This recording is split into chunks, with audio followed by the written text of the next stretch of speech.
Bismillahirrahmanirrahim. Assalamualaikum warahmatullahi wabarakatuh. Innal hamdalillah wassalatu wassalamu ala Rasulillah wa ala alihi wa sahbihi wa man tabi'ahum bi ihsan ila yaumil qiyamah. Keluarga besar Baitus Syakirin dan seluruh para penuntut ilmu yang hadir pada kesempatan siang kali ini. Semoga Allah senantiasa membimbing kita untuk senantiasa mendatangi taklim. Karena sesungguhnya mendatangi kajian menjadikan kita diampuni segala dosa-dosa dan kemaksiatan kita selama kita duduk di antara taman-taman surga. Mendatangi kajian bukan hanya sekedar menjadikan kita tidak tahu menjadi tahu, dari yang bodoh menjadi mengerti. Tapi majelis kajian itu menjadikan kita diampuni dosa-dosanya dan dinaungi dengan rahmat. Rahmat itulah yang menjadikan kita dihindarkan dari bala. Rahmat itulah yang menjadikan kita diselamatkan dari musibah. Dan rahmat itulah pula yang menjadikan kita selamat dari berbagai macam fitnah. Orang yang datang ke kajian saja belum tentu mereka selamat dari fitnah, apalagi mereka yang jauh dari majelis ilmu. Inilah yang menjadi sebuah energi untuk kita ketika kita mendatangi kajian. Memang awalnya berat, memang awalnya sulit ketika kita harus melangkah. Tapi ketika kita melangkah, waktunya pun akan berlalu, tetapi kita akan mendapatkan banyak kebaikan. Di antara kebaikan puncak yang kita harapkan, semoga kita diampuni dosa-dosanya oleh Allah. Tidak ada hajat terbesar kita ketika kita mendekati garis kematian kita, kecuali adalah bagaimana kita dimaafkan oleh Allah. Kalau kita sudah dimaafkan, kalau kita sudah diampuni, surga pun kita dapatkan, selamat dari neraka pun akan kita peroleh, dan berbagai macam rahmat pun akan kita peroleh pula ketika kita sudah dimaafkan. Bukankah seorang suami yang banyak salah, maka puncak bahagianya itu ketika dia dimaafkan. Puncaknya istri ketika dia banyak salah, puncak bahagianya itu sederhana. Kalau kekurangan dia dan kesalahan dia pun dimaafkan. Karena dimaafkan itu tingkat tertinggi di dalam kita mencintai seseorang. Kita mencintai seseorang, memberikan apa yang kita miliki untuk dia. Tapi ketika kita tidak memaafkan kesalahannya, maka cinta akan melukai. Tapi ketika cinta itu kita saling memaafkan, maka itu yang akan memberikan kelapangan. Cintanya Allah yang paling besar kepada kita memang terletak pada rahmat. Tapi cintanya Allah yang paling tinggi dalam rahmat itu ketika kita dimaafkan oleh Allah. Kita dikasihani oleh Allah. Rahmat itu bukan hanya sekedar rahmat. Rahmat itu adalah ketika kita dikasihani oleh Allah dan kita dimaafkan oleh Allah. Tidak ada perjalanan terpenting ketika kita sudah dekat dengan kematian, kecuali diampuni oleh Allah. Siapapun yang diampuni oleh Allah, dia beruntung. Walaupun di awal kehidupan, mungkin dia banyak melakukan kemaksiatan dan dosa. Dan itulah yang dimaksudkan oleh Nabi. Innamal a'malu bi khawatimiha. Seluruh amal itu tergantung penutupnya. Bisa jadi kita ketika SMA, banyak kenakalan yang kita lakukan. Bisa jadi ketika kita baru menikah, banyak kemaksiatan yang kita kerjakan. Bisa jadi ketika kita dalam perjalanan kita mengiringi pernikahan kita, banyak dosa yang kita kerjakan. Tapi semoga kita tidak pernah berhenti untuk meminta ampunan kepada Allah. Karena sesungguhnya sebanyak apapun dosa yang kita lakukan, maka maafnya Allah jauh lebih agung dan jauh lebih besar daripada kesalahan yang kita kerjakan. Inilah yang menjadikan kita duduk di taman ilmu. Semoga kita dimaafkan, semoga kita dikasihani oleh Allah, dan semoga Allah merahmati kita. Dan kalau kita sudah dirahmati, dan ketika kita sudah dimaafkan, tidak ada kembali, kecuali tempat kembalinya itu adalah surga Firdaus yang Allah janjikan. Semoga ngajinya kita bukan mengundang adabnya Allah ketika ngajinya kita menyebabkan permusuhan. Semoga ngajinya kita tidak menyebabkan turunnya kebencian ketika ngajinya kita hanya membuat kita sombong. Tapi ngajinya kita semakin membuat kita sensitif terhadap dosa. Semakin paham banyak kemaksiatan yang kita kerjakan. Maka sesungguhnya disitulah kita duduk di antara taman-taman ilmu. Semoga lebih banyak dosa yang kita dihapus oleh Allah ketika kita mencintai taman-taman surga. Itulah yang menjadi harapan kita. Alhamdulillah, tentunya senantiasa kita bersyukur kepada Allah atas setiap nikmat yang Allah berikan kepada kita. Salah satu kenikmatan besar yang Allah berikan kepada kita, yaitu adalah kenikmatan ketika kita diberikan kemudahan melakukan ketaatan dan melakukan ibadah. Ibadah yang kita lakukan, semisal ibadah, kajian yang kita selenggarakan. Ini bagian dari kenikmatan besar yang Allah berikan kepada kita. Pahalanya yang apabila kita ikhlas duduk di taman ilmu ini, pahalanya tidak akan mampu terhapuskan oleh apapun dan tidak mampu terwariskan oleh siapapun. Kita kalau memiliki harta sebanyak apapun pasti melalui seleksi alam. Dia bisa rusak, dia bisa berkurang, dan dia bisa menjadi hilang. Dan dia bisa terwariskan kepada orang lain. Tapi kalau kita mendapatkan amal solih yang Allah mudahkan untuk kita, amal soleh itu mungkin di mata manusia kebanyakan itu biasa. Tapi di hadapan Allah, amal soleh kita itu menjadi abadi. Tidak akan mampu menjadi rusak karena musibah alam. Tidak akan menjadi berkurang karena perputaran waktu.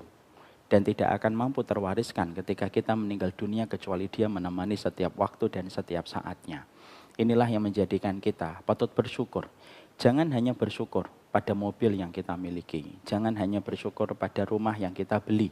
Tapi ada kesyukuran yang lebih prioritas. Kesyukuran ketika kita dimudahkan di dalam ketaatan, di mana ketaatan itu akan menjadi barang pribadi kita yang menyertai kita.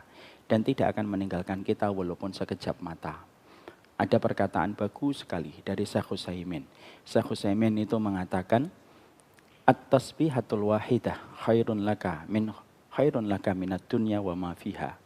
Kalau kamu digerakkan lesannya oleh Allah, mampu mengucapkan tasbih, subhanallah, sekali saja, itu lebih baik daripada dunia dan seisinya.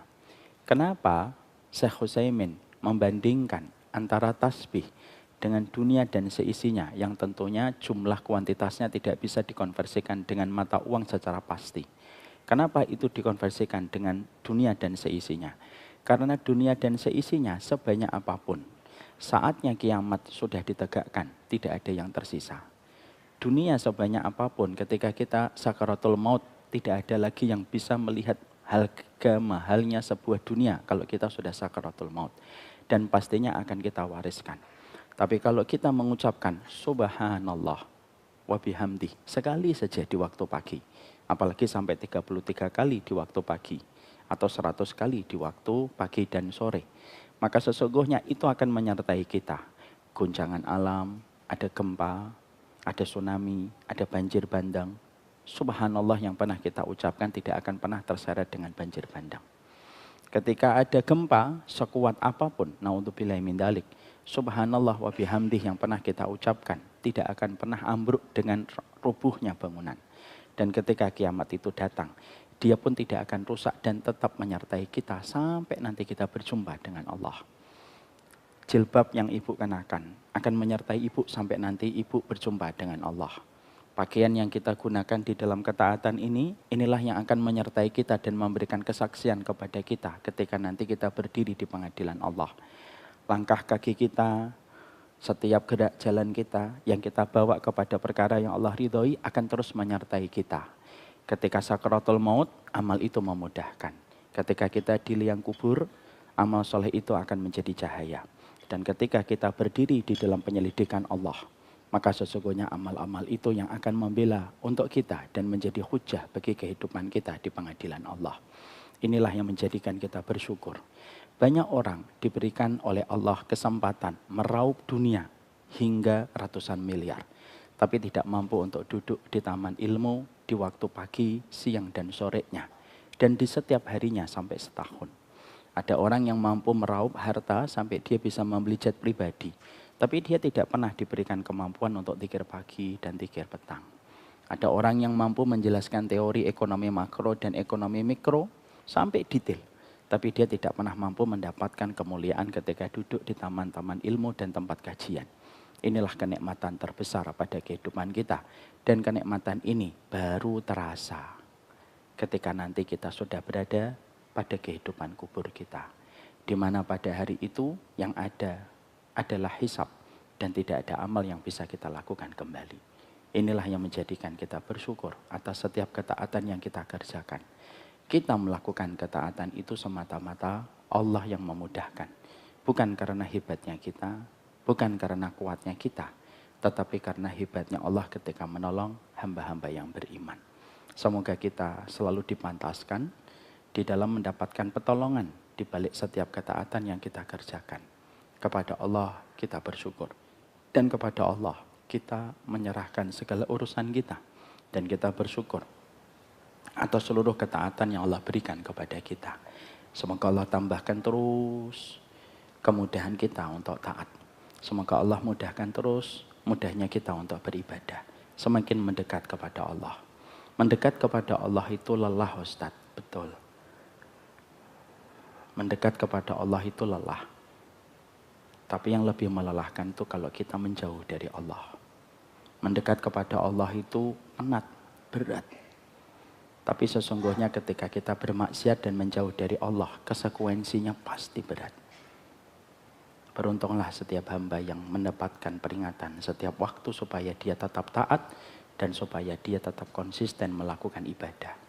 Dan semoga syukur kita menghantarkan kita kepada proses untuk mendekat kepada Allah tanpa bosan, tanpa penat, dan tanpa lelah. Semoga Allah membantu kita di dalam bersyukur. Ibu dan Bapak yang semoga Allah rahmati dan Allah berkahi. Kita pada kesempatan hari ini akan menyampaikan tentang bab yang baru, yaitu ketika diri berada di liang lahat. Ini merupakan materi bab yang baru. Setelah materi pada pertemuan kita, 2 pekan yang lalu, kita membahas bab apa perkara yang melapangkan kubur dan menyempitkan kubur kita. Kita pada kesempatan hari ini temanya adalah tema yang baru ketika diri ini sudah berada di dalam liang lahat. Dan ini ada 3 pembahasan yang akan kita bahas. Ada 3 chapter yang akan kita bahas. Chapter pertama adalah muqaddimah. Chapter yang kedua adalah perkara apa yang sangat membantu mayit ketika sudah diletakkan di dalam kubur. Dan yang ketiga perkara apa yang membinasakan dan merusak. Serta menyesakkan kehidupan mayit ketika dia diletakkan di liang lahat. Inilah yang menjadi 3 pembahasan kita. Sekarang kita menuju kepada bab yang pertama atau chapter yang pertama. Ada 3 poin kita supaya ini merupakan bagian dari muqaddimah kita. Kenapa sih kita harus membahas tentang bab kematian? Sebagaimana kita rutin setiap pekan kedua membahas tentang kitab At-Tadhkirah yang ditulis dan disusun oleh Imam Al-Qurtubi. Ini perlu saya sampaikan supaya kita selalu ingat kenapa kita harus mengingat kematian dan harus membahas kematian setiap waktu dan setiap saatnya.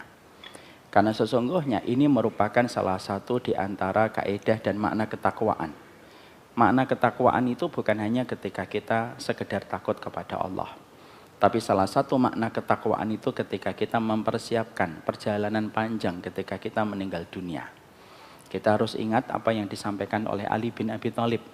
Ali bin Abi Thalib menjelaskan tentang takwa. Maka beliau mengatakan takwa itu ada 4 komponen. Kalau 4 komponen ini ada pada diri seseorang berarti dia bertakwa. Kalau 4 komponen ini tidak ada pada diri seseorang berarti dia tidak bertakwa. Dan kita harus paham takwa itu nasihat terindah yang disampaikan oleh orang mukmin kepada kita. Dan tidak ada nasihat yang paling bagus kecuali nasihat ketika orang berkata kepada kita, bertakwalah kamu kepada Allah. Itulah bentuk nasihat terbaik.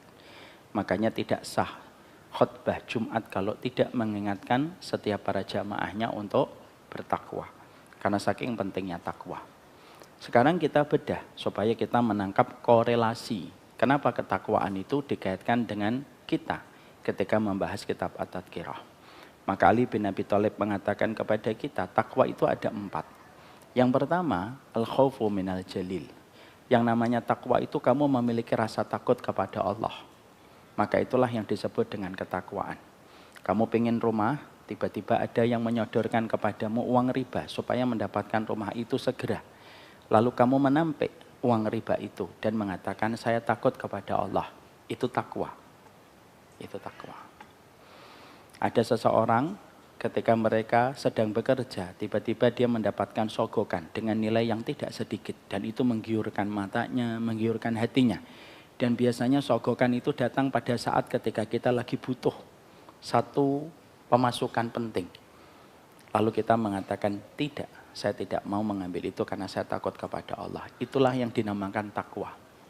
Ibu ketika punya alasan untuk marah kepada suaminya, tapi ibu memiliki alasan untuk meredam itu karena takut kepada Allah. Itulah namanya takwa. Seorang istri, seorang suami melakukan sesuatu lalu dia tahan karena dia takut kepada Allah. Itulah yang dimaksudkan dengan ketakwaan. Al-khaufu minal jalil. Yang kedua, ketakwaan itu al-amalu bitangzil. Yang kedua, kata Ali bin Abi Thalib, yang dinamakan takwa itu apa? Kamu selalu berilmu dengan apa yang Allah turunkan. Tidak pernah pakai khurafat, tidak pernah pakai mimpi, tidak pernah pakai perkataan-perkataan yang tidak ada hujahnya, tapi kamu selalu menggunakan setiap kamu beramal, al-amalu bitangzil. Setiap amal yang kamu lakukan selalu sesuai dengan apa yang Allah turunkan dan apa yang Allah ajarkan. Itu namanya takwa. Makanya kalau kita sebagai orang beriman, apapun kita sikapi dengan ilmu. Hatta urusan ludah sekalipun, kita sikapi dengan ilmu. Kalau berludah, jangan ke arah kiblat.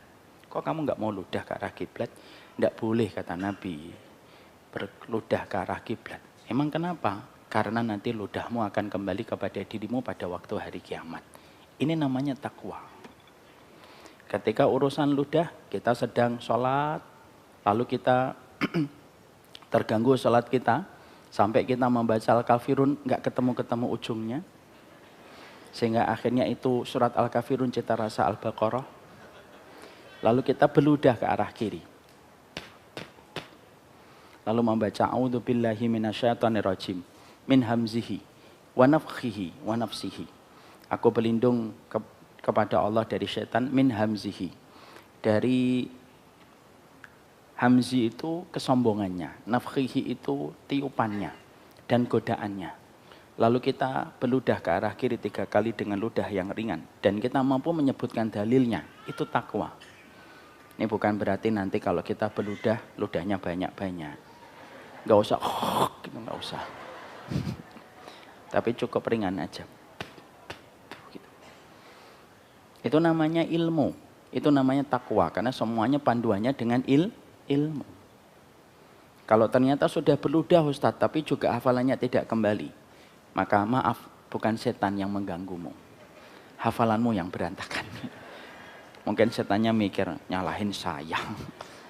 Kamu aja yang hafalannya berantakan. Itu namanya takwa.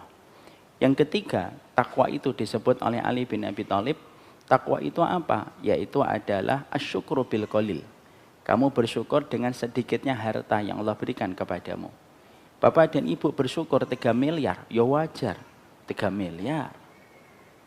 Itu kalau beli mobil listrik sudah dapat berapa mobil listrik. Tapi kalau ibu dan bapak cuma dapat 30.000 tetapi mampu untuk bersyukur walaupun dapat 30.000, itu namanya takwa.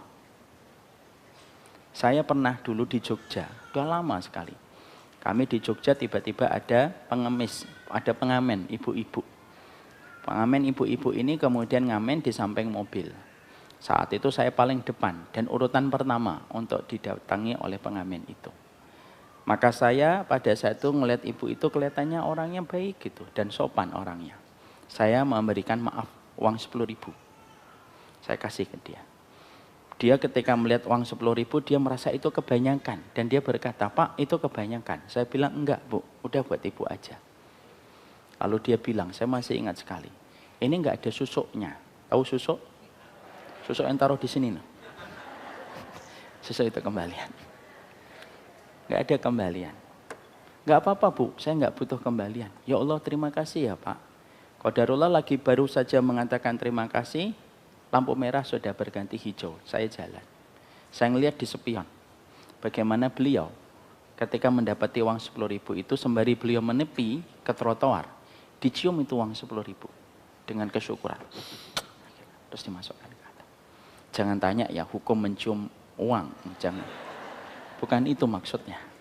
Yang saya maksudkan itu adalah, itulah yang dinamakan dengan takwa. Kalau ibu dan bapak bersyukur karena rekeningnya ada 271 triliun, wajar. Dan itu kan nggak pernah terjadi kan? Nggak pernah. Tapi kalau kita punya, itu wajar.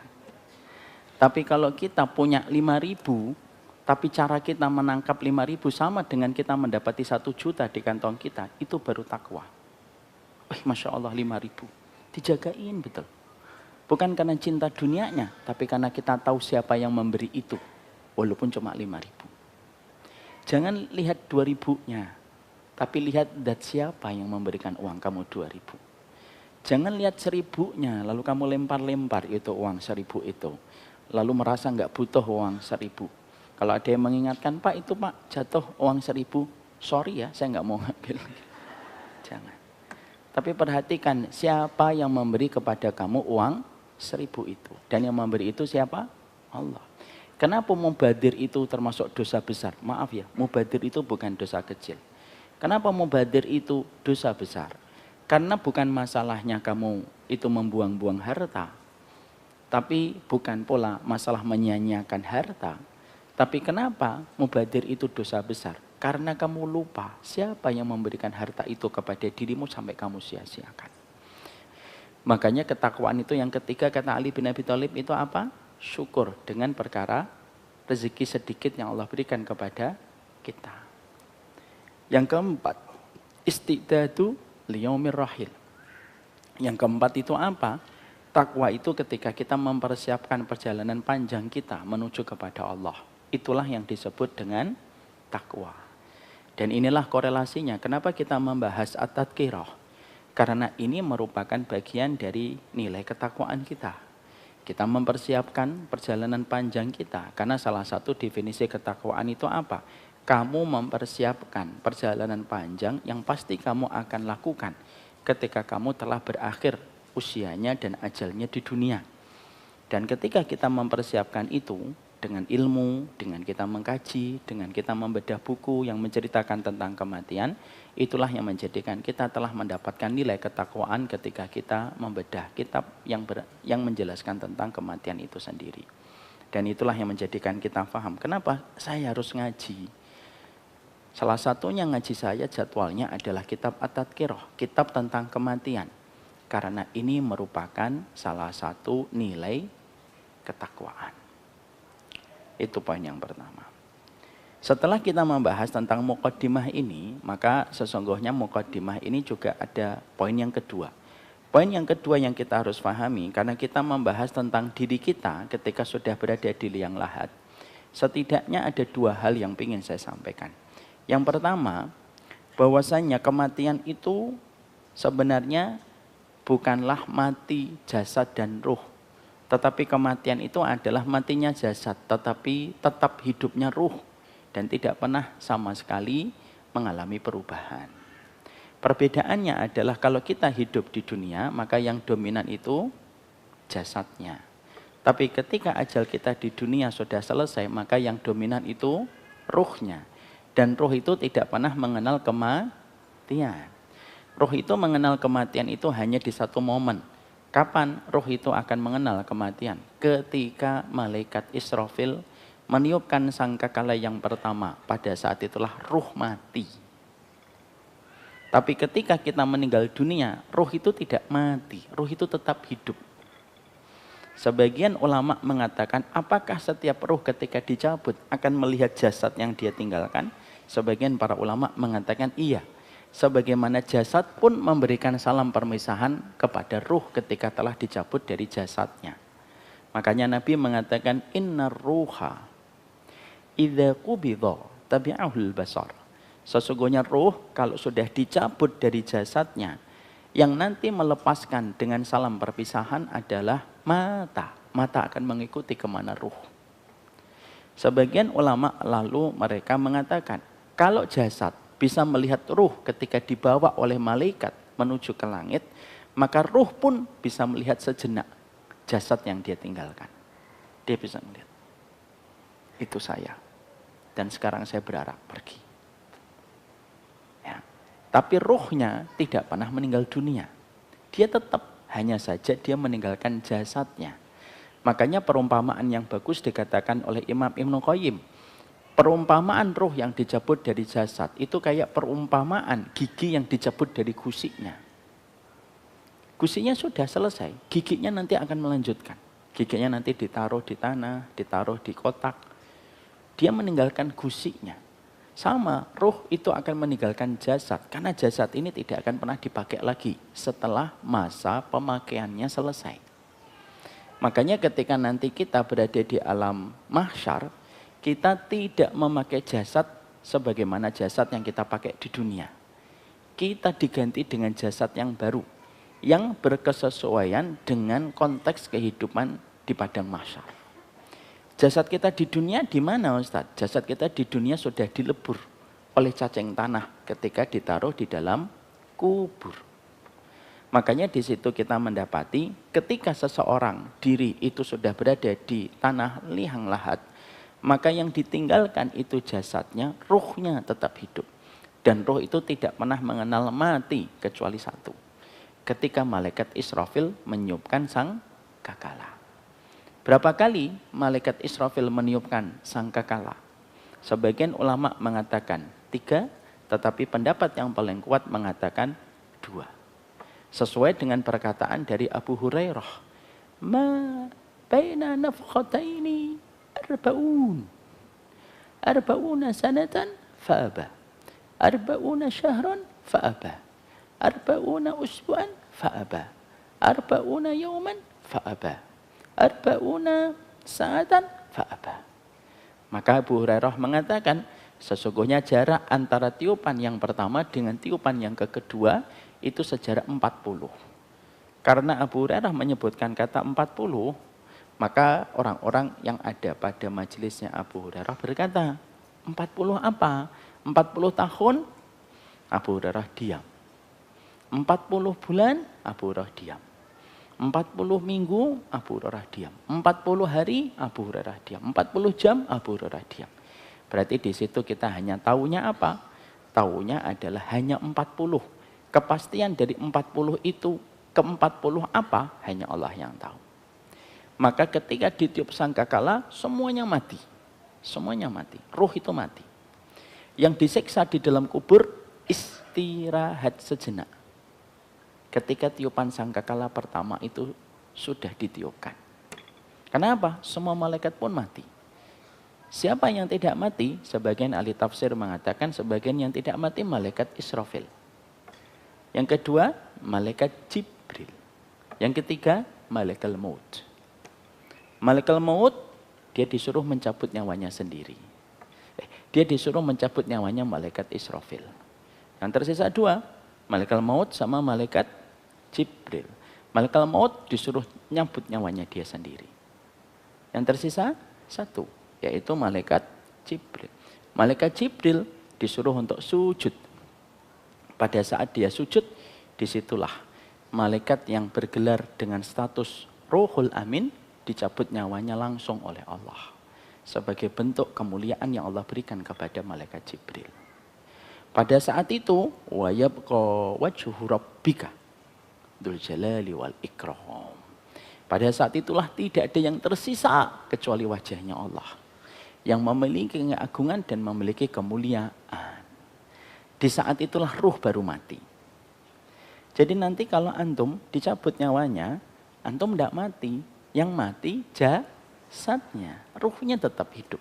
Ruhnya tetap merasakan. Dia merasakan naik, merasakan. Dia bisa melihat jasad yang dia tinggalkan, dia merasakan.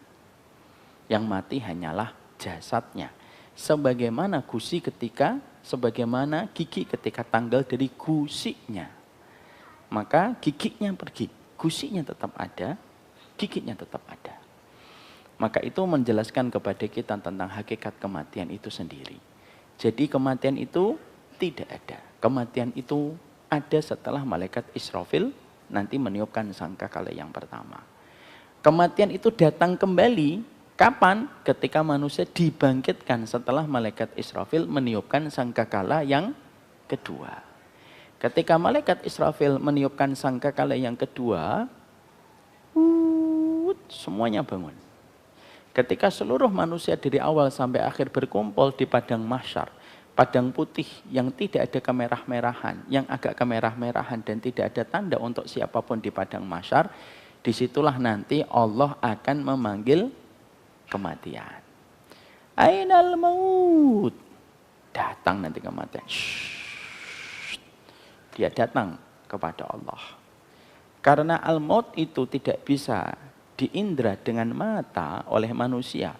Maka Allah wujudkan dia dalam bentuk domba. Jadilah kamu domba. Jadi domba. Sudah jadi domba, disembelih oleh Allah langsung. Dan semenjak detik itu tidak ada lagi kematian selama-lamanya. Makanya penduduk neraka meminta mati pun tidak bisa mendapatkan kematian. Kenapa? Karena kematian sudah ditiadakan oleh Allah. Makanya sifatnya penduduk neraka kalau kekal di dalam neraka itu apa? La yamutu fiha wa la yahya. Tidak hidup, tidak mati. Penduduk surga tidak akan mati selama-lamanya dan tidak ada lagi khawatir, cemas, kecewa. Tidak ada. Kematian sudah tidak ada lagi yang membayangi. Hilang sehilang-hilangnya. Nah, disitulah penduduk neraka yang kekal, mereka terbelalak matanya dan mereka berteriak, Ya laitani mitu turaba. Cobalah saya itu sebagai tanah. Dan disitulah nanti penduduk surga bergembira terus. Dan apa kegembiraan yang didapatkan penduduk surga? Yang pertama kali ketika menginjak ke dalam surga itu, Salamun alaikum bima sabartum. Selamat ya, atas seluruh kesabaran kalian sudah tidak ada lagi kesedihan. Mati sudah ditiadakan, sakit sudah tidak ada, kecewa sudah tidak ada, tangisan air mata sudah tidak ada, semenjak orang itu masuk surga. Maka di situ kita mendapati bahwasanya kematian itu merupakan perpisahan ruh dengan jasad. Ruhnya masih hidup. Dan ruhnya bisa merasakan apa yang dirasakan ruh. Walaupun tidak bisa disamakan dengan apa yang dirasakan oleh jasad. Kalau kita sudah meninggal dunia, yang dominan ruhnya. Jasadnya tidak mengalami apapun. Kayak Fir'aun, jasadnya kayak biasa ketika dia dimumikan dan dibalsemkan. Tapi neraka diperlihatkan kepada Fir'aun setiap pagi dan setiap sore. Walaupun jasadnya kayak diam. Kalau kita pernah melihat fotonya Fir'aun yang ada di museum, kita melihatnya diam, kaku, karena dia dibalsemkan. Tapi dia, menurut perkataan Al-Quran, dia mengalami siksa karena yang diperlihatkan kepadanya itu neraka. An-naru yu'raduna 'alaiha ghuduwwan wa 'ashiyya. Neraka itu diperlihatkan kepada Fir'aun pagi dan sore. Dan itu kelihatan. Cuma jasadnya tidak melakukan apapun karena yang dominan adalah ruhnya. Dan itulah manusia. Tidak ada yang mati. Yang mati jasad, ruhnya tetap hidup. Yang ketiga yang kita harus paham dalam muqaddimah ini apa? Kematian itu adalah perjalanan dimulai. Makanya dalam satu hadis yang panjang, Nabi SAW itu ketika ada yang berkomentar pada seseorang yang meninggal dunia, mana fulan? Fulan telah meninggal dan beristirahat dengan tenang, ya Rasulullah. Lalu Nabi tidak suka dengan perkataan itu dan mengatakan, kematian bukanlah ketenangan, tapi kematian itu adalah perjalanan panjang yang akan dimulai. Jadi Rasulullah mengatakan apa? Perjalanan panjang yang dimulai itu pada kematian. Makanya Abu Hurairah ketika beliau itu akan meninggal dunia, Abu Hurairah itu nangis sesenggukan. Lalu putranya Abu Hurairah itu berkata, kenapa Abi menangis? Dan begitu dalam sedihnya. Lalu kata Abu Hurairah, safarun tawil. Sesungguhnya bapakmu akan melewati perjalanan panjang. Dan sedikitnya bekal yang dibawa oleh bapakmu. Padahal Abu Hurairah. Yang sampai hari ini namanya disebutkan ratusan ribu orang muslim di atas muka bumi per menitnya. Itu nama Abu Hurairah. Coba cek di pondok. Berapa kali nama Abu Hurairah disebut ketika akan menyebutkan hadis. Tapi seorang Abu Hurairah ketika akan meninggal dunia nangis. Ditanya bapak, ditanya anaknya, kenapa kamu nangis? Perjalanan bapakmu panjang. Dan sedikit sekali bekal yang dibawa oleh bapakmu ini. Ini menunjukkan kepada kita bahwasanya kalau ada seseorang telah meninggal dunia, perjalanan panjangnya telah dimulai. Bekalnya ketika hari ini. Makanya perkataan Ali sangatlah tepat. Hari ini amal, tidak ada hisab. Tapi ketika kamu tepat berada di antara liang lahat, disitulah hisab. Tidak ada lagi amal. Dan beruntunglah mereka yang senantiasa menebalkan amalnya supaya meringankan hisabnya. Itu 3 perkara. Ketakwaan itu salah satunya korelasi dengan persiapan kita kepada kematian. Yang kedua, kematian itu sebenarnya hanyalah perpisahan ruh dengan jasad. Tapi ruhnya tetap hidup atau ruhnya mati? Ruhnya tetap hidup. Dan sebagian ulama mengatakan ruh bisa melihat jasad yang dia tinggalkan ketika dicabut dari malaikat. Jangan tanya ya ibu-ibu. Terus ketika dia ngelihat jasadnya ditinggal terus mikirnya apa Ustadz? Enggak tahu itu. Enggak ada yang mikir, oh ternyata jasad saya gitu ya. Jangan, enggak ada. Yang ketiga adalah sesungguhnya kematian itu perjalanan panjang. Dan perjalanan panjang itu dimulai dengan kematian itu sendiri. Dan itulah yang menjadikan kita bisa memahami ketika Nabi agak kurang suka. Kalau ada orang yang mengatakan dia telah meninggal dunia dan telah tenang. Lalu Nabi membantahnya dan mengatakan justru perjalanan panjang itu dimulai. Itulah yang menjadikan kita akhirnya paham. Safar itu ada safar pendek, ada safar panjang. Dan safar panjang itu dimulai ketika kita meninggal dunia. Makanya kata Umar bin Khattab radhiyallahu anhu apa? Jangan mati-matian nguber dunia. Karena kalau sudah mati itu kayak kamu mimpi yang terbangun dari mimpimu. Kamu ingat banyak duniamu tapi tidak ada satupun duniamu yang ada di telapak tanganmu. Ketika kamu sudah bangun dari mimpimu. Carilah dunia sebanyak-banyaknya selama bisa melapangkan kuburan kita. Tapi tahanlah dunia kalau dunia itu merusak akhirat kita. Setelah itu kita membahas chapter yang kedua. Yang dilakukan yang bisa untuk membantu si mayit itu apa? Kalau si mayit itu sudah diletakkan di dalam liang lahat. Karena kita sudah paham bahwasanya kematian itu tadi muqaddimahnya sudah kita sampaikan. Sekarang kita mulai fokus. Chapter yang kedua yang kita bahas itu apa? Yaitu adalah mayit. Mayit itu kalau sudah diletakkan, apa perkara-perkara yang sangat membantu mayit? Supaya ketika kita kehilangan momen dan ketika kita mendapati satu kejadian, kita ditinggalkan orang terkasih dan orang tercinta di pucuk hati kita, kita tahu perkara apa yang bisa meringankan si mayit. Karena ternyata Allah memberikan kepada kita perkara-perkara yang masih bisa kita lakukan untuk membantu si mayit. Loh Ustadz, di dalam surat An-Najm kan Allah menyampaikan wa anna laisa lil insani illa ma sa'a. Bukankah setiap orang hanya mendapatkan apa yang dia usahakan? Betul. Dan apa yang kita lakukan untuk membantu si mayit pun ini merupakan perkara yang pernah dilakukan si mayit ketika dia hidup. Makanya kita memahami dari penjelasan ini pada kitab 211.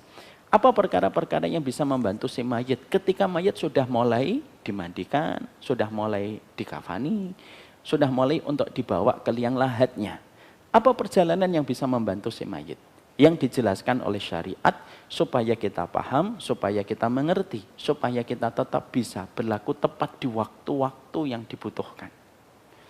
Kan rugi kalau kita meninggal dunia, lalu orang yang mencintai kita tidak tahu apa yang harus mereka lakukan untuk kita. Kan rugi itu.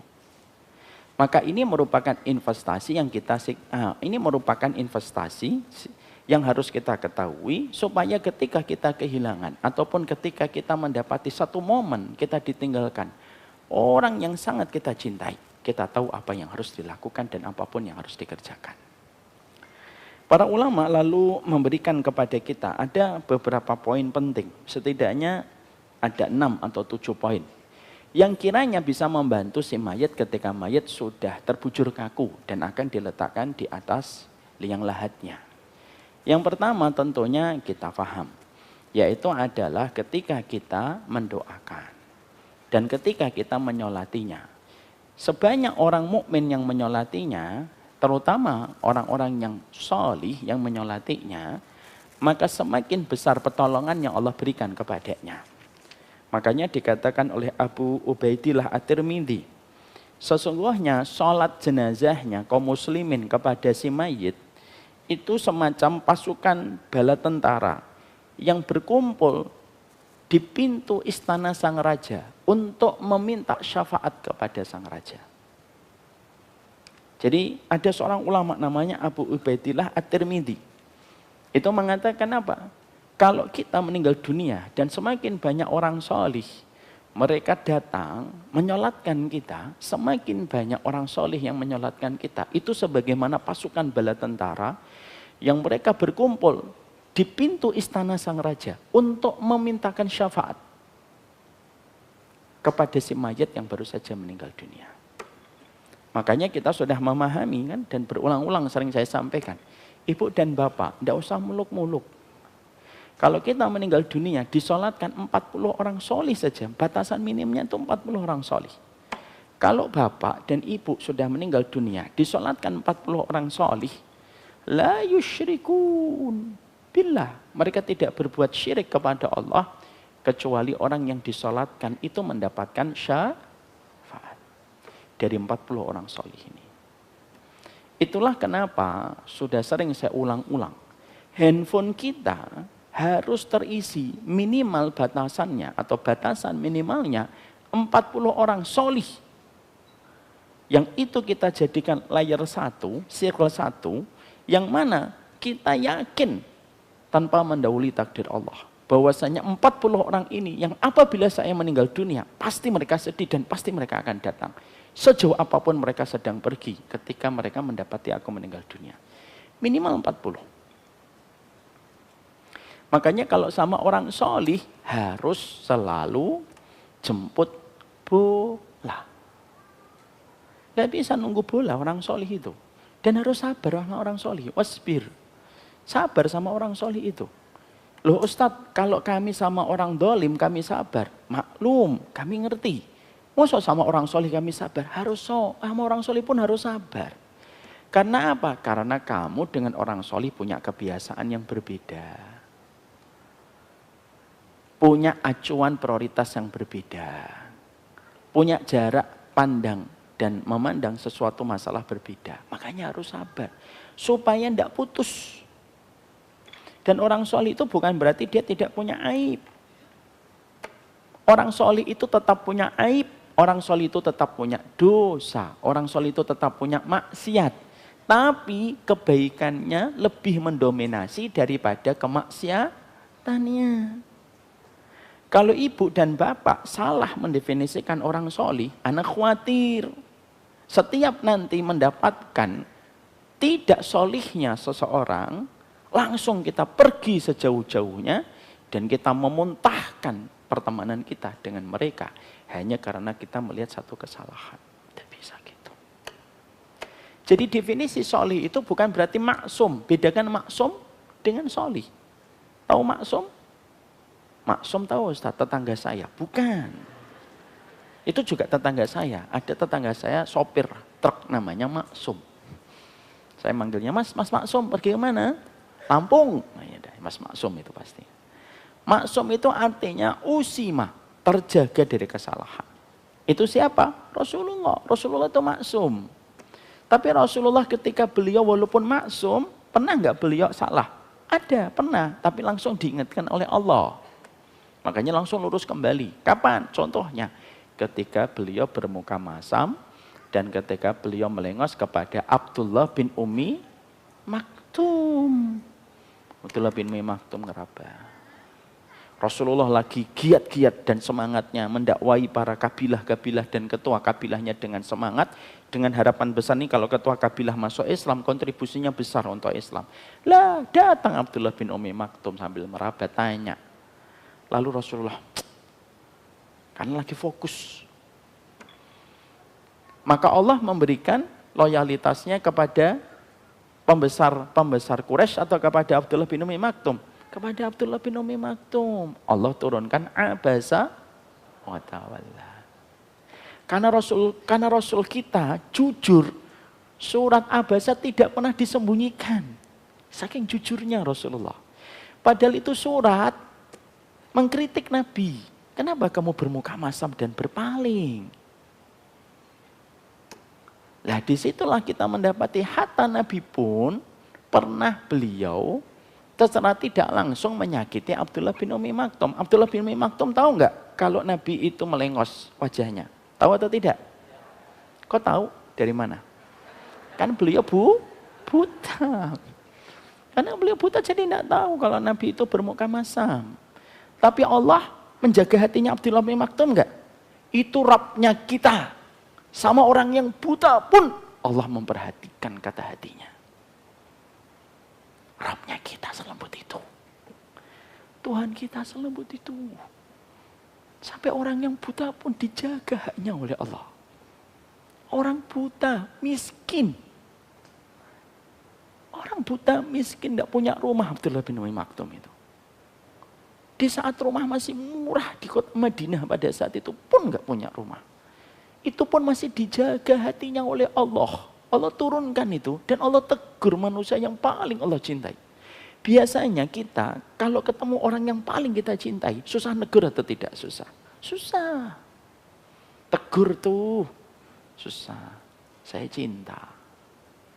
Tapi Allah enggak. Cinta tapi ditegur. Makanya di situ kita mendapati orang solih itu bukan berarti tidak punya salah. Makanya ibu dan bapak tahu doanya Imam Ahmad. Doanya Imam Ahmad itu indah. Terutama kepada gurunya. Apa doanya Imam Ahmad? Allahumma stur aura, Allahumma stur aurati, aurata masyayikhi. Ya Allah, tutup aib guru-guruku. Tutup aib guru-guruku. Saya nggak usah tahu. Karena tahu aib itu malah berat. Tahu aib itu berat. Mencari aib itu juga berat. Dapetin aib lebih berat lagi. Sikap seorang mukmin itu menahan diri untuk tidak mencari aib. Makanya Imam Malik, Imam Ahmad itu berkata, tutup aib guruku. Karena kalau kita tidak sampai mendapati aibnya orang, itu beruntung. Bapak kalau nggak tahu aibnya tetangga, beruntung. Ibu kalau nggak tahu aibnya teman, itu beruntung. Karena doanya Imam Ahmad itu apa? Tutup aibnya guruku. Kalau kita tidak tahu aibnya orang, mudah nggak kita berkumpul? Mudah. Bersahabat gampang. Makanya kita terangkan bahwasanya 40 orang yang solih yang tadi kita tekankan dan kita titikkan, kita jadikan sorotan, itu bukan berarti orang solihnya tidak punya salah. Tetap kadang salah, kadang jengkelin. Ditelepon 16 kali, nggak diangkat. Ya? Dikasih bubur, diem aja. Kadang jengkelin karena mungkin ada prioritas yang sedang mereka pikirkan. Tapi bersabarlah kalau dia itu orang solih. Kenapa? Keberadaan kita bersamanya itu menjadikan kita akan disolati olehnya. Tepat ketika wafat. Disolati sama orang yang lebih berilmu daripada orang yang tidak berilmu, beda. Disolati sama orang yang tidak makan riba dengan orang yang makan riba, beda.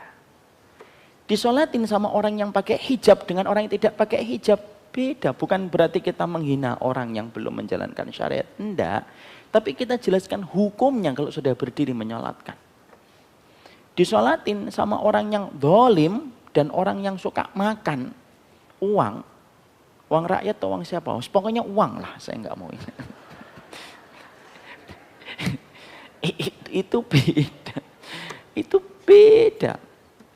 Dan itulah yang menjadikan kita akhirnya memahami itu apa? Bahwasanya yang pertama yang sangat bisa membantu ketika jasad ini sudah diletakkan di atas liang lahat itu apa? Disolatkan. Kalau mampu nyolatin, solatin. Ustadz gimana kalau hukumnya kita nyolatin di kuburan ketika kita tidak sempat untuk menyolatinya? Ini terjadi khilaf di antara fuqaha. Ya. Maka sebagian mengatakan kalau sudah disolati, sudah gugur kewajibannya. Karena sholat jenazah itu hukumnya fardu kifayah. Fardu kifayah itu apa? Kalau sudah di cover sebagian yang lainnya sudah tidak usah. Tapi sebagian ulama tetap menyolati. Kenapa? Karena Rasulullah pernah menyolati tukang sapu di kota Madinah.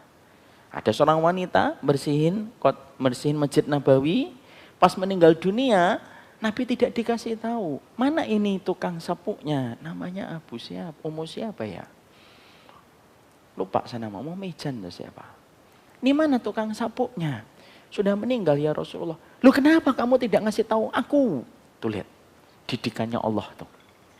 Didikannya Allah Nabi Muhammad sama tukang sapu pun diperhatikan. Itu didikannya Allah. Dari zat yang maha lembut membentuk manusia paling lembut. Mana tukang sapunya? Meninggal ya Rasulullah. Lu kenapa kalian tidak ngabarin aku? Kalau dia meninggal di antara para sahabat, kira-kira sudah disolatin atau belum? Kalau dia meninggal di antara para sahabat, kira-kira disolatin atau belum? Disolatin.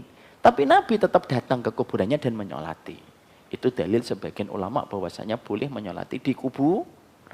Yaitu sholat kepada orang yang kita kenal. Dan itulah orang solih.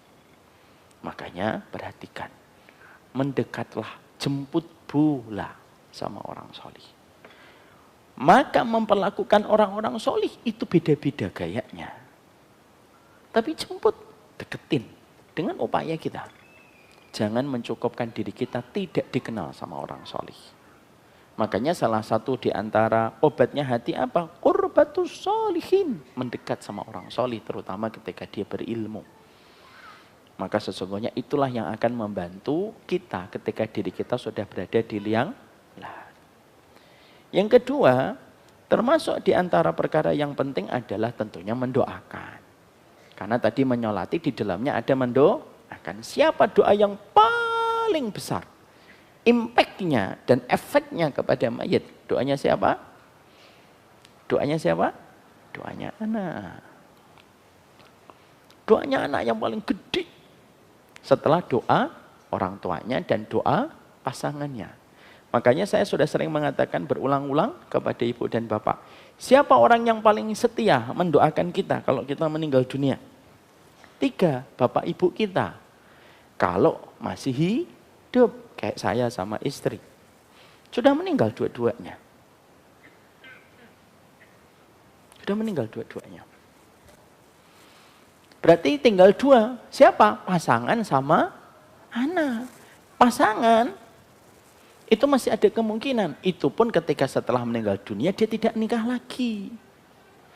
Kalau dia nikah lagi, kemungkinan dia akan sibuk dengan keluarga yang baru. Nah, kan saya gitu langsung dijawab. Tapi bukan berarti nanti kita tidak boleh lalu memberikan wasiat. Apa, Bu, wasiatmu? Istriku, jangan nikah lagi. Terus suaminya jawab, kalau aku nikah lagi gimana, Mah? Awas ya nikah lagi. Aku hantuin kamu. Suaminya jawab, nanti kalau kamu jadi hantu, kasih aba-aba ya. Kasih tanda kalau itu kamu. Nah itu nggak ada. Saya ada sebuah kisah lucu. Mau sebentar tak ceritain nggak apa-apa ya. Ada kisah dulu para ulama dulu, kisah lucu para ulama. Ada seorang istri tetangga ulama ketika akan meninggal dunia dia berkata sama suaminya, nanti kamu jangan nikah lagi ya suamiku, sampai kuburanku kering. Selama kuburanku basah, jangan pernah nikah. Suaminya mikir dalam kepalanya, lah kuburan basah kering seberapa lama? 3 hari juga kering. Suaminya mikir begitu. Ini kisah di dalam kitab. Akhirnya sang suami mengatakan, iya, insya Allah. Benar ya, jangan nikah sampai kuburanku kering. Meninggal dunia dikubur. Dan sebelum meninggal dunia sang istri berkata juga. Kata begini, kamu tidak boleh ngecek kuburanku kering ataupun basah kecuali di waktu pagi.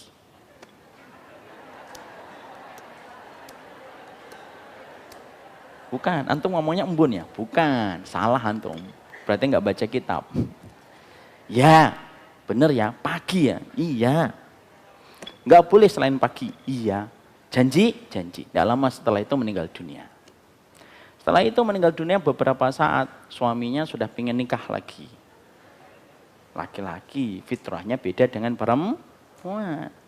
Jangan disamakan dengan perempuan. Dasar laki-laki, tidak bisa. Fitrahnya beda, Allah menciptakannya beda. Maka sesungguhnya akhirnya datang ke kuburan. Udah 10 hari masih basah. 15 hari basah. 20 hari basah. Sebulan basah. 2 bulan basah. Suaminya mikir, jangan-jangan istriku ini wali ini kelihatannya. Sudah 2 bulan masih basah. Akhirnya satu waktu sang laki-laki ini ada urusan di luar kota. Selama hampir seminggu lebih. Dan dia tidak bisa ngecek kuburan istrinya basah atau kering. Akhirnya dia datang ke kotanya setelah perjalanan seminggu, pas datangnya itu sore. Dia merasa, lah nggak apa-apalah kali ini sore, memang habis perjalanan. Dan ketika dia ke kuburan, dia menemukan kakak iparnya. Kakak iparnya sedang nyiram kuburan.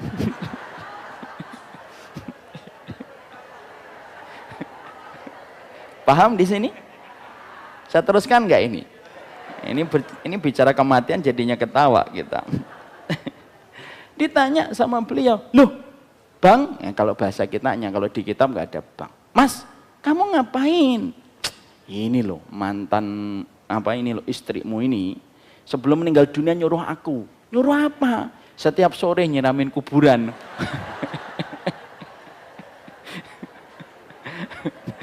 Terus akhirnya sang laki-laki baru sadar ternyata memang makarnya wanita luar biasa. Artinya bahwasanya itu salah satu lelucon para ulama. Tapi itu based on true story. Jadi di situ kita mendapati bahwasanya doa itu yang kedua dari istri dan suami. Ustadz, kalau suami istrinya 1 meninggal, 2 meninggal, 3 meninggal, 4 meninggal. Kita tentu bertanya kan, kenapa 4-4-nya bisa meninggal gitu. Tapi kalau 4-4 istrinya nanti akhirnya semuanya masuk surga, 4-4-nya kumpul. 4-4-nya kumpul. Tapi beda kalau perempuan, itulah yang saya katakan, fitrahnya laki dan perempuan itu beda. Semuanya diperlakukan beda. Karena yang satu bicara tentang kehormatan, yang satu bicara tentang kemuliaan. Kalau perempuan nikah, suaminya meninggal. Nikah lagi, suaminya meninggal. Nikah lagi, suaminya meninggal. Maka istri akan bersama siapa? Ada 3 pendapat. 1, dia akan bersama dengan laki-laki yang dipilihkan oleh Allah. 2, dia akan bersama dengan laki-laki suaminya yang paling baik akhlaknya kepada dia. Yang ketiga, nah ini paling utama, yang paling kuat. Dia akan bersama dengan suami yang terakhir. Terus suami dua-duanya yang itu nganggur Ustadz? Enggak. Nganggur enggak ada. Mereka akan dinikahkan dengan wanita yang sepadan. Mana dalilnya? Di dalam surat Al-Baqarah. Walahum fiha azwajum mutahharah. Dan sesungguhnya penduduk surga mendapatkan pasangan yang disucikan oleh Allah. Lah doa yang paling utama siapa? Anak yang solih. Ini sangat membantu proses jenazahnya. Semakin anak itu solih, semakin dia akan terjaga dan semakin menjadikan muatan-muatan doanya itu bermanfaat besar bagi kehidupan si mayit. Dan ini yang kedua. Yang ketiga, yang termasuk salah satu perkara yang bisa untuk membantu memberikan manfaat kepada si mayit itu apa? Yaitu ketika mayit sudah dikuburkan, kita berdiri. Lalu kita memintakan doa supaya dia ditetapkan ketika ditanya oleh malaikat mungkar dan nakir. Makanya terkadang setelah acara penguburan ada tausiah, ada mau'idhah hasanah. Setelah jenazah itu dikuburkan, maka berdiri. Lalu kita memintakan ampunan. Ini termasuk di antara perkara yang bisa melapangkan dan memberikan manfaat kepada si mayit. Makanya Rasulullah SAW ketika beliau baru saja menguburkan si mayit, maka Rasulullah berdiri untuk memberikan mau'idhah hasanah. Di antara materi dan bahan di dalam mau'idhah yang disampaikan oleh Nabi ketika berdiri di atas kuburan itu apa? Nabi mengatakan istaghfiru li akhikum wasalu lahu bitasbit fa innahul ana yus'al. Nabi mengatakan istaghfiru li akhikum. Mintakanlah ampunan untuk saudaramu ini. Jadi ketika sudah dikuburkan, salah satu yang kelak memberikan manfaat ketika diri ini sudah berdiri dan sudah ditidurkan di liang lahat itu apa? Orang-orang yang mereka takziah tidak langsung pergi. Tapi orang yang takziah itu mereka berdiri, mereka mendoakan sebagaimana Nabi ketika berdiri ketika saat kuburan sudah dikubur, ketika mayat sudah dikuburkan. Maka pada saat itu Nabi mengatakan istaghfiru li akhikum. Mintalah ampunan untuk saudaramu ini. Wasaluhu lahu bitasbid fa innahul ana yus'al. Maka mintakanlah supaya dia dikokohkan lidahnya, dikuatkan lesannya, karena dia sedang ditanya oleh malaikat. Ini termasuk mendoakan. Makanya termasuk diantaranya itu apa? Mendoakannya, memintakan ampunannya, dan ketika kita sebagai pelayat, terutama kita juga bagian dari keluarga, mendekat ke gundukan tanahnya. Mendekat ke gundukan tanahnya, mengepal-ngepalkan tanah. Sebagaimana riwayat dari Abu Dawud. Mengepal-ngepalkan tanahnya dari tanah kuburan dan gundukan tanah yang masih segar ketika menguburkan dirinya. Lalu kita menggumpal-gumpalkan tanah, dilempar ke gundukan tanah itu sembari kita mengucapkan Allahumma fillahu. Allahumma fillahu sekali. Allahumma fillahu 2 kali. Allahumma fillahu 3 kali. Dan itu bermanfaat untuk si mayit. Dan itu bermanfaat untuk si mayit. Sehingga itulah kenapa ketika kita takziah tidak boleh ada ibadah apapun kecuali fokusnya kepada si mayit.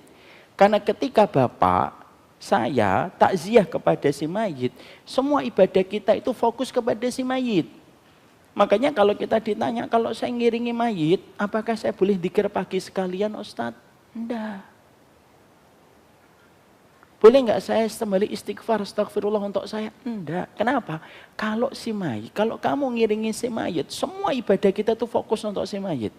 Kalaupun kita mengambil manfaat dari si mayit, cuma satu, mengingatkan hati kita tentang kematian.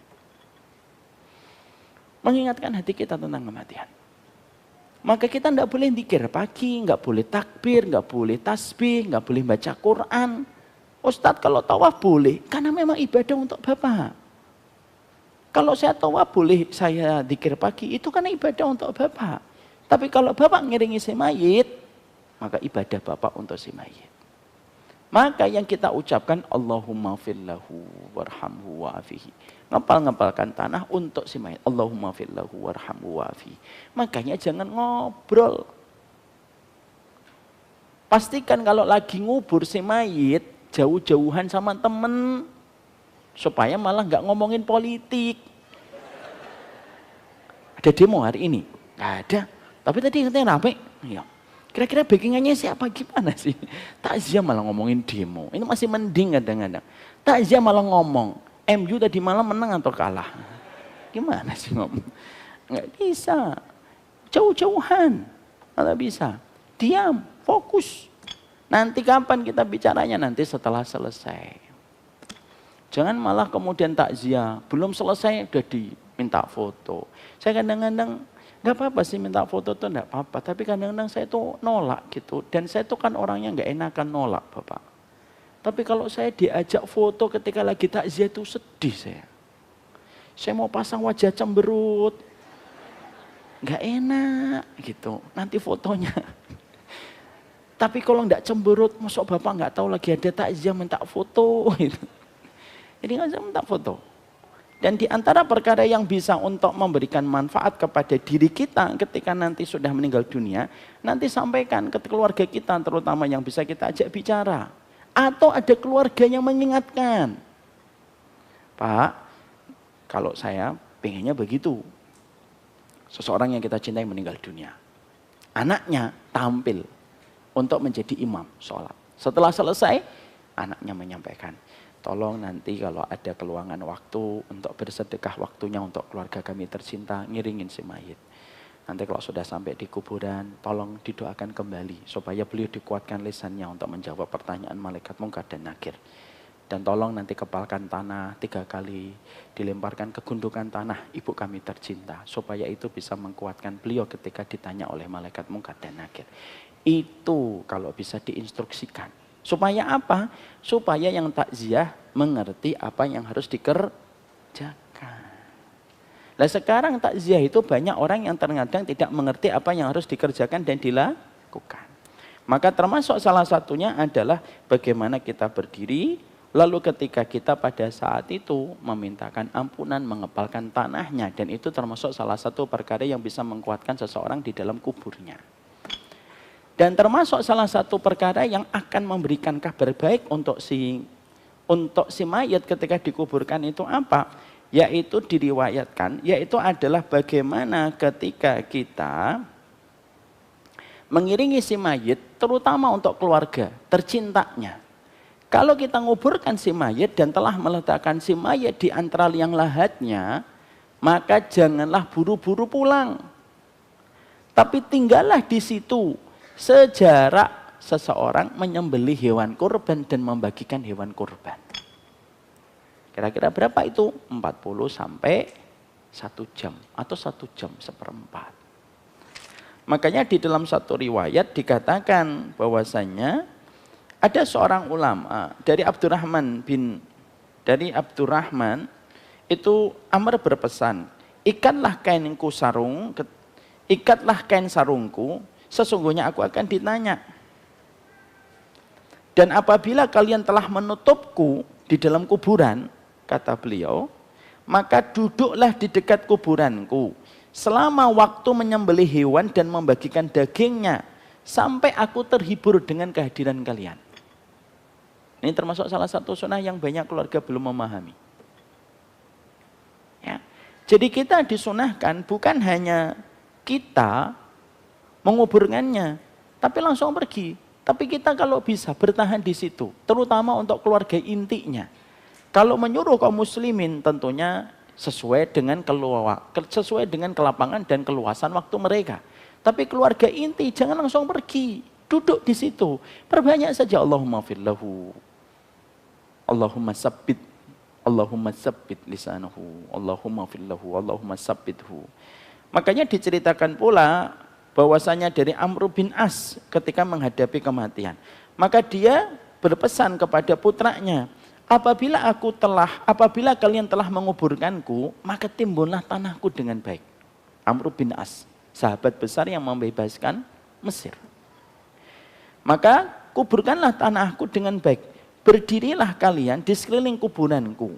Berdiri itu artinya duduk-duduk mengelilingi kuburan itu. Sepanjang waktu untuk menyembelih seekor hewan. Sampai hewan itu dibagikan. Hadisnya sahih dari Muslim. Agar aku terhibur dengan kehadiran kalian. Dan aku bisa memberikan jawabanku kepada utusan-utusan Allah. Jadi ini sebuah himbauan. Ini merupakan himbauan cinta dari calon si mayit. Termasuk di antara perkara yang memberikan kelapangan untuk si mayit ketika pertama kali dia mendarat di alam barzakh, kepada keluarganya, jangan buru-buru pergi. Jangan samakan waktu takziah kita sebagai keluarga inti disamakan dengan peziarah yang bukan keluarga inti. Kalau peziarah itu biasanya mereka terikat dengan waktu dan acara dan aktivitas yang mereka miliki. Silakan pergi, setelah selesai mereka pergi. Kita keluarga intinya di situ, di area kuburan itu. Lalu apa? Lalu kita memintakan ampunan. Kira-kira waktunya, kalau dulu para ulama, kalau Amr bin As mengatakan waktu menyembelih kurban dan membagikan. Nyembelih kurban dan membagikan itu sejaman. Kenapa harus menunggu semacam itu? Karena dikatakan di situ supaya aku terhibur dengan kehadiran kalian, dan kehadiran kalian itu bisa membantuku memikirkan jawaban apa yang aku kirimkan kepada utusan-utusan Allah yang dikirimkan kepada kuburanku. Dan itu ternyata bisa memberikan manfaat kepada si mayat ketika telah berada di liang lahat. Nah, ini menjadikan kita akhirnya memahami, ini termasuk salah satu kebanyakan sunnah yang mungkin kebanyakan keluarga-keluarga muslim sudah tidak mengetahui tentang perkara ini. Makanya ini termasuk di antara perkara yang kita tadi sampaikan.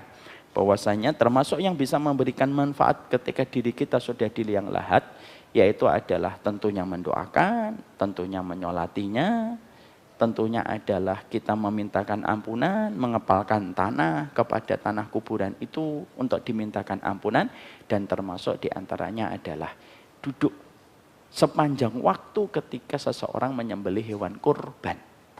Sampai hewan kurban itu dibagikan kepada orang. Nah, baru kita pergi. Kenapa? Karena yang di dalam kuburan bisa merasakan kehadiran kita. Sebagaimana riwayat dari Amr bin As radhiyallahu anhu. Ini termasuk di antara perkara yang mendatangkan kepada si mayit ketika berada di liang lahat. Chapter yang ketiga yang kita bahas adalah perbuatan apa saja yang sangat menyakiti diri kita kalau kita sudah berada di liang lahat. Perbuatan apa saja yang bisa menyakiti diri kita kalau kita sudah berada di liang lahat. Maka setidaknya ada 5 perkara yang apabila kita melakukan itu bisa menyakiti si mayit ketika berada di liang lahat. 5 perkara itu apa? Yang pertama, inilah yang kita bahas pertemuan selanjutnya. Jadi kita bahas chapter yang kedua. Ya, sudah tinggal 15 menit lagi kita kumandang adzan. Barakallahu fikum, ini yang dapat saya sampaikan. Berarti kita membahas 2 chapter. Chapter yang pertama kita sepakati dulu. Berarti membahas kematian itu merupakan bagian dari ketakwaan. Yang kedua, mati itu bukan berarti matinya ruh, karena ruh tetap selamanya hidup. Kematian itu berpisahnya ruh dari jasad. Kata Imam Ibnu Qayyim sebagaimana apa? Gigi yang tanggal dari gusi. Yang ketiga yang kita bahas itu apa? Kematian itu tidur, istirahat atau perjalanan panjang?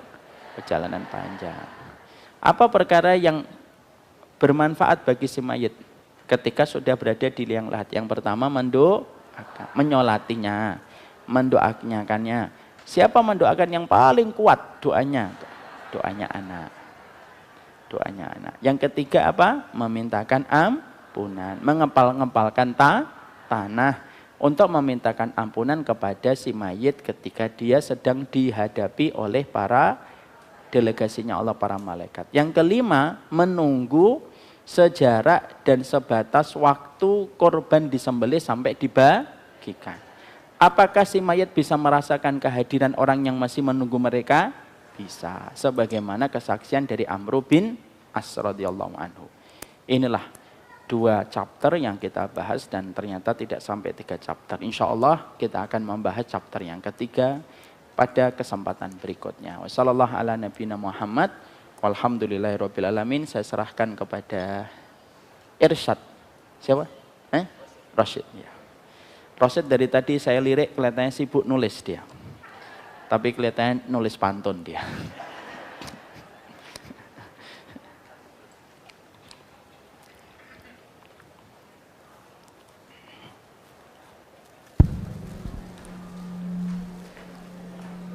Alhamdulillahirabbil alamin. Barakallahu fiik.